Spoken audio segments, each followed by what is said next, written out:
Selamat pagi, kita bertemu di hari terakhir kita ada di sekolah, ya bersekolah di semester 1, di semester ganjil tahun ajaran 2020-2021. Tidak terasa ya, cepat sekali. Sudah 1 semester, bahkan lebih sesungguhnya kita sekolah secara online, tidak tatap muka langsung.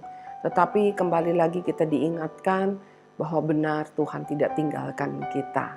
Nah, anak-anak yang Tuhan sayang, seluruh keluarga besar siswi SKBB, mari sebelumnya kita akan naikkan dulu pujian Selamat Pagi Bapak.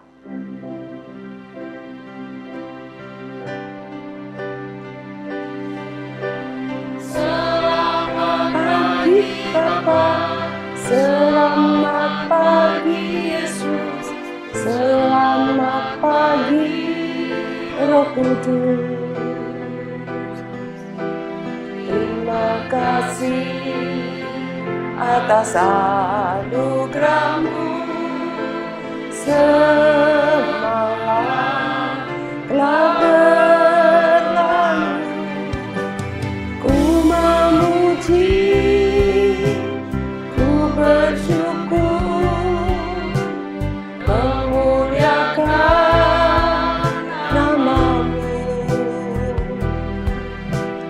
Allah Bapa, Putra Roh Kudus, terima kasih. Mari kita berdoa. Tidak putus-putusnya kami mengucap syukur buat setiap pagi yang masih Tuhan berikan kepada kami. Merupakan satu kesempatan yang luar biasa untuk kembali kami hidup menyenangkan hati Tuhan dan menjadi berkat bagi setiap orang dalam hidup kami. Bapa, inilah piring hati kami, isi penuh, kenyangkan kami, agar kami makin kuat di hadapan Tuhan. Kami makin kuat menghadapi tipuan si jahat yang ingin selalu merebut kami masuk kepada kebinasaan kekal. Berbicaralah ya Bapa, kami telah siap menikmatinya. Dalam nama Tuhan Yesus, amin. Anak-anak yang Tuhan sayang, hari ini tanggal 14 Desember, besok kalian akan merayakan Natal meskipun secara virtual. Jangan sampai ketinggalan ya, karena luar biasa, karena selalu Natal ada hal-hal yang surprise ya.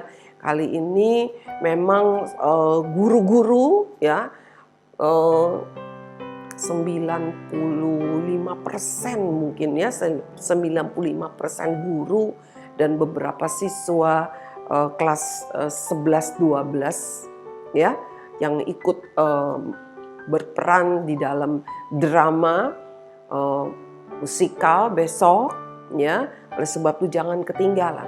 Tetapi sebelumnya kita kembali diingatkan setiap tahun berulang-ulang ada peristiwa Natal. Setiap tahun ada peristiwa Natal. Ya, peristiwa Natal yang dalam bahasa Arabnya dikatakan Maulid, ya, hari kelahiran, ya. Maulid Isa Al-Masih. Maulud dalam bahasa ejaan bahasa Indonesia, Maulud Isa Al-Masih. Nah, apakah itu hanya sekedar peringatan? Hanya katanya sekitar 2000 tahun yang lalu ada seorang bayi yang diberi nama Yesus yang lahir, ya. Dia adalah juru selamat manusia. Tidak pernah berdosa, lahir dari seorang perawan, seorang wanita ya yang bernama Maria. Mari kita akan melihat apakah benar, karena banyak orang yang meragukan hal itu.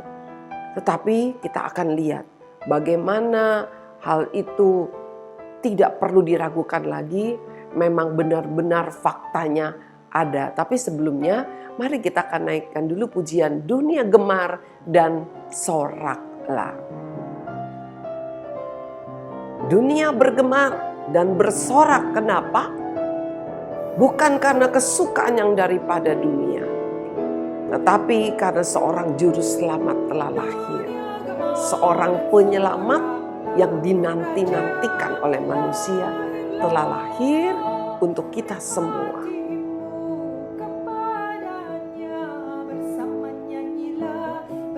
Haleluya. Natal selalu dikaitkan dengan memberi hadiah. Natal selalu dikaitkan, dirayakan dengan penuh gegap gempita. Banyak hotel, bahkan tempat-tempat di mana orang-orang bermabuk-mabukan, itu juga memasang atribut Natal dan membuat acara Natal. Kenapa bisa sedemikian? Karena memang Natal merupakan sukacita, tetapi bukan sukacita yang seperti dunia pikirkan.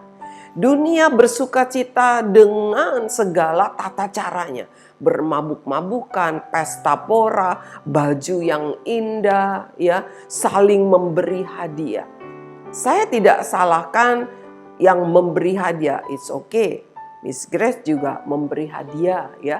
Kadang dapat hadiah Natal juga. Tetapi makna Natal yang sesungguhnya adalah hadiah daripada Allah, daripada Tuhan untuk manusia, yaitu Dia datang ke dalam dunia, ya, sebagai apa? Dikatakan anak, bukan artinya Allah beranak. Ingat baik-baik, ya. Seperti anak kunci, bukan artinya kunci beranak. Itu merupakan istilah bahasa kiasan. Allah yang datang ke dalam dunia, kalau dalam rupa Allah, manusia tidak akan dapat bertahan. Karena Dia kudus, manusia berdosa. Pasti manusia akan menjadi mati. Oleh sebab itu Allah datang disebut sebagai anak Allah, sebutan. Ya, kenapa? Karena Dia lahir dulu. Prosesnya sama seperti seorang manusia. Ya, prosesnya sama seperti seorang manusia. Cuma ya, Dia lahir bukan karena ada papa dan mama, ada suami istri, tidak. Dia lahir dari seorang perawan, artinya gadis yang belum menikah bisa mengandung. Padahal seorang wanita kalau sudah menikah baru bisa mengandung, baru bisa punya dedek bayi di dalam perutnya, begitu. Lalu bagaimana Maria bisa mengandung? Karena Roh Kudus. Ya, karena apa? Yang dia kandung bukan anak manusia, tetapi anak Allah. Nah, istilahnya begitu, ya. Apakah Maria menikah dengan Allah? Tidak. Itu sesat, ya. Anak Allah itu hanya istilah. Istilah dari apa? Dari Allah yang datang dalam rupa manusia, dimulai dari proses dilahirkan seperti seorang bayi manusia. Itulah sebabnya dikatakan anak Allah. Tetapi ya, di kitab Matius, di kitab Lukas dicatat bagaimana malaikat datang kepada Maria dan memberitakan bahwa Maria akan mengandung, meskipun Maria waktu itu belum menikah dengan suaminya yang bernama Yusuf. Bagaimana bisa terjadi? Tadi Miss Grace sudah katakan, Alkitab mencatat karena Roh Kudus, ya. Tetapi tahukah kalian bahwa rencana kedatangan manusia, rencana kedatangan anak manusia, anak Allah ini, ya, Allah datang untuk dunia sebagai anak Allah, itu sudah dinubuatkan. Artinya sudah direncanakan 700 tahun kira-kira sebelumnya, yaitu waktu zaman nabi-nabi, ya, bagaimana Tuhan berbicara kepada seorang nabi untuk menyampaikan pesannya tentang kelahiran Yesus Kristus. Kita baca ya dalam kitab Yesaya pasal 7 ayat yang ke-14.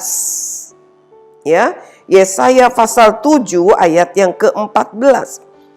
Sudah buka Alkitabnya? Oke. Sebab itu Tuhan sendirilah yang akan memberikan kepadamu suatu pertanda. Sesungguhnya seorang perempuan muda mengandung dan akan melahirkan seorang anak laki-laki. Ya, dan ia akan menamakan dia adalah Immanuel. Kan namakan dia adalah Immanuel. Anak-anak yang Tuhan sayang, ya, janji Tuhan ini diberikan kepada bangsa Israel. Kenapa? Kita akan lihat, ya. Miss Grace akan coba untuk membaca ayat yang sebelumnya, ya. Jadi waktu itu Tuhan sedang berbicara, menegur, mengutus Yesaya untuk menegur Raja Ahaz, ya. Raja Ahaz waktu itu sedang berperang, ya. Dia sebagai raja Yehuda, dia sedang berperang menghadapi Raja Aram, dia sedang berperang menghadapi Raja Israel, ya. Tetapi Yehuda nggak bisa dikalahkan, ya. Kalau di dalam Yesaya pasal 7 ayat pertama dikatakan, namun mereka tidak dapat mengalahkannya, ya. Lalu Ahaz ini ketakutan, ya. Ahaz ini ketakutan. Lalu ada nubuat, ya, ada pesan Tuhan, ya, untuk Ahaz, ya. Pesan Tuhannya panjang, ya. Nah, ayat yang ke-14, ya. Ayat ke-14 Tuhan bilang begini, sebab itu Tuhan sendirilah yang akan memberikan kepadamu suatu tanda, ya. Karena rasanya nggak mungkin Ahaz ini Raja Yehuda dikepung dengan banyak kerajaan. Ada Raja Aram, ada Raja Israel, ada Raja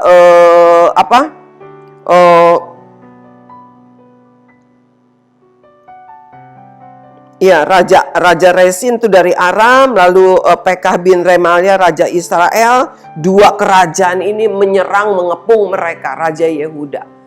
Ahaz menjadi takut luar biasa. Tuhan bilang jangan takut. Ini tandanya, katanya, ya. Seorang perempuan muda akan melahirkan, ya, akan mengandung dan melahirkan seorang anak laki-laki dan ia akan menamakannya Immanuel, artinya Allah menyertai. Tuhan menyertai. Jadi kalau ada yang punya nama Immanuel, harus selalu ingat hidupnya ada penyertaan Tuhan, jangan hidup sembarangan. Lalu yang namanya bukan Immanuel boleh hidupnya sembarangan, tidak begitu juga. Karena kata-kata Immanuel sebenarnya pesan Tuhan untuk setiap anak-anaknya di seluruh dunia ini. Ya. Lalu kita lihat lagi di dalam, kita cocokkan nih, ya. Di dalam Matius pasal yang pertama ayat yang ke-20 sampai ayat 23. Waktu itu ketika Yusuf tunangannya Maria, calon suaminya Maria, mendengar Maria mengandung, Yusuf pikir udah deh, saya nggak mau jadi suaminya Maria. Kok Maria belum menikah, saya kan belum menikah, belum jadi suami istri, kok Maria sudah mengandung. Lalu malaikat datang kepada Yusuf lewat mimpi. Ya, kita baca ya ayat yang ke-20 ayat ke-20 sampai 23 Matius pasal pertama. Tetapi ketika ia mempertimbangkan maksud itu, jadi ketika si Yusuf berniat merencanakan di dalam hati, dalam pikirannya untuk memutuskan pertunangannya dengan Maria, batal begitu dengan Maria, ya. Malaikat Tuhan nampak kepadanya dalam mimpi dan berkata, Yusuf, anak Daud, janganlah engkau takut mengambil Maria sebagai istrimu, sebab anak yang di dalam kandungannya adalah dari Roh Kudus. Ya, dari Roh Kudus.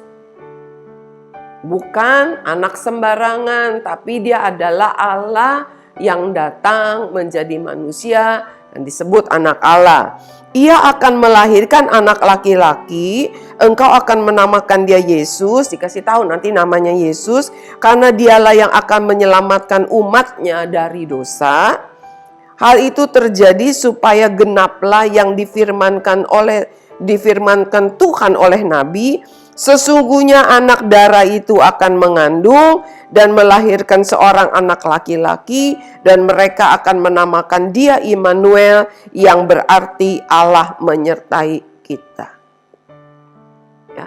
Jadi apa yang dinubuatkan oleh Yesaya digenapi, terjadi waktu berapa ratus tahun kemudian. Ketika bangsa Israel sudah menjadi jajahan dari bangsa Roma. Anak-anak yang Tuhan sayang, itu merupakan satu bukti bahwa kelahiran Yesus Kristus bukannya dadakan, bukannya bohong-bohong, tapi dari zaman dulu, berapa ratus tahun sebelumnya Yesus lahir, Allah datang sebagai anak Allah, sebagai anak manusia. Nah, itu sudah direncanakan, sudah dinubuatkan. Itulah sebabnya kelahiran Yesus Kristus sebagai penebus dosa manusia tidak dapat diragukan lagi. Hari ini kalian mengerti mengapa kita memperingati Natal. Ya, karena Natal merupakan penggenapan janji Tuhan untuk menebus umat manusia, untuk membuktikan bahwa Dia Allah yang menyertai, Immanuel. Itulah sebabnya manusia di muka bumi, orang-orang di muka bumi ini saling memberi hadiah, ya. Tetapi bukan hadiah seperti itu sebenarnya yang Tuhan maksudkan. Tuhan mau mengingatkan bahwa kita harusnya lebih bersyukur, berterima kasih kepada Tuhan yang sudah memberikan hadiah yang luar biasa, yaitu penebusan dosa, Allah yang datang untuk menyertai kita. Bukan dengan pesta pora, bukan dengan harus memberi hadiah. Kita sudah terima hadiah dari Tuhan sendiri, dari Allah sendiri. Dan kita tidak boleh ragu bahwa Yesus yang lahir itu bukan Allah. Bohong katanya. Jangan percaya itu. Karena apa? Kita punya Alkitab. Orang yang tidak percaya karena dia tidak membaca Alkitab. Ya, baca Alkitabnya sepotong-sepotong, tidak lengkap dan tidak dipimpin oleh Roh Kudus. Jadi anak-anak yang Tuhan sayang, Bapak, Ibu, saudara-saudariku yang mendengarkan firman Tuhan pagi hari ini. Jangan pernah kita menjadi ragu bahwa Yesus Kristus adalah Tuhan Immanuel, Tuhan yang menyertai kita. Kedatangannya, kelahirannya yang kita peringati sebagai hari Natal telah dinubuatkan, telah direncanakan berapa ratus tahun yang lalu sebelum Yesus Kristus lahir. Kelahirannya adalah penggenapan dari rencana Tuhan itu sendiri, rencana Allah sendiri. Jadi semuanya benar tergenapi, ada buktinya, bukan berita abal-abalan. Ya, Allah yang kita sembah adalah Tuhan yang telah datang ke dalam dunia, yang kita panggil Immanuel, Yesus Kristus Tuhan. Mari, kalau ada suara-suara yang mengatakan siapa itu Yesus, kok Tuhan bisa mati di kayu salib, kok Tuhan bisa kalah, kok Tuhan beranak, jangan dengarkan. Tidak perlu berbantah-bantah. Karena kita punya kitab suci yang menjadi pegangan kita. Kita tidak berpegang kepada kitab-kitab yang lain. Pegangan kita adalah kitab Alkitab yang berisi firman Tuhan. Jangan pernah ragu lagi. Besok kita akan memperingati kelahiran Yesus Natal secara virtual. Kita lebih mengerti lagi, kita mau bersyukur bahwa Dia datang membawa kemenangan buat kita. Mari kita tundukkan kepala, kita naikkan pujian. Layaklah segala bangsa sujud menyembah kepadanya. Sesungguhnya memang kita layak untuk disembah. Kita layak, maksud saya kita layak untuk menyembah Dia. Sesungguhnya kita harus menyembah. Sesungguhnya Dia layak disembah oleh segala bangsa. Karena dia adalah Allah yang datang sebagai manusia dan disebut anak Allah. Dia bukanlah anak, ya, Allah yang dilahirkan. Allah tidak beranak. Saya mau katakan Allah tidak beranak. Tapi Allah yang kita sembah telah datang ke dunia ini sebagai anak Allah yang kita panggil Yesus Kristus Tuhan. Dia adalah Tuhan, bukan anak. Dia bukannya manusia yang spesial, karena dia adalah Tuhan, bukan manusia. Bapa dalam surga, terima kasih untuk Natal yang kembali boleh kami nikmati. Kami mengucap syukur, Tuhan ingatkan kami bahwa Engkau adalah hadiah terbesar dalam hidup kami umat manusia. Mampukan kami Tuhan untuk menerima hadiah itu dengan sepenuh hati, dengan penuh kesetiaan. Karena Engkau Allah yang telah datang ke dalam dunia untuk kami, supaya Engkau menyertai kami, menjadi Immanuel di dalam hidup kami. Dan kami tidak tertipu oleh dunia ini. Ampuni kami kalau selama ini mungkin kami meragukan benar tidak bahwa Yesus itu adalah Tuhan. Tapi pada pagi hari ini kembali kami dikuatkan. Kelahiran Yesus Kristus ternyata telah direncanakan berapa ratus tahun sebelumnya. Terima kasih ya Tuhan, kami tidak ragu lagi. Suara-suara yang membuat banyak anak Tuhan menjadi bimbang bahwa Yesus itu bukan Tuhan. Masakan Allah beranak, masakan Yesus Tuhan itu begitu lemah. Kami tolak, kami katupkan mulut-mulut jahat itu hanya di dalam nama Tuhan Yesus. Dan biarkanlah firman Tuhan membuktikan, nyata dan terbukti, karena memang benar Engkau Yesus adalah Immanuel, Tuhan yang menyertai umatnya. Terima kasih ya Tuhan, kami mengucap syukur.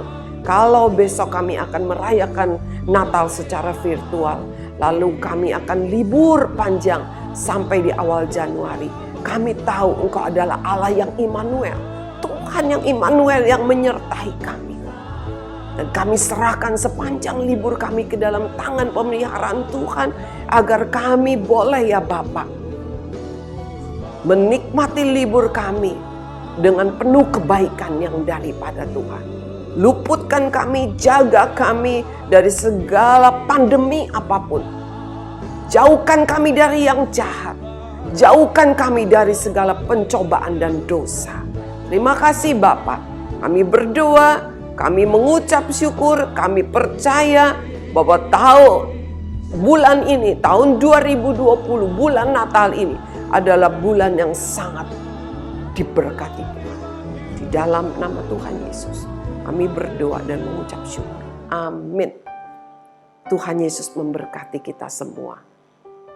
Sampai bertemu di perayaan Natal besok. Tuhan Yesus memberkati.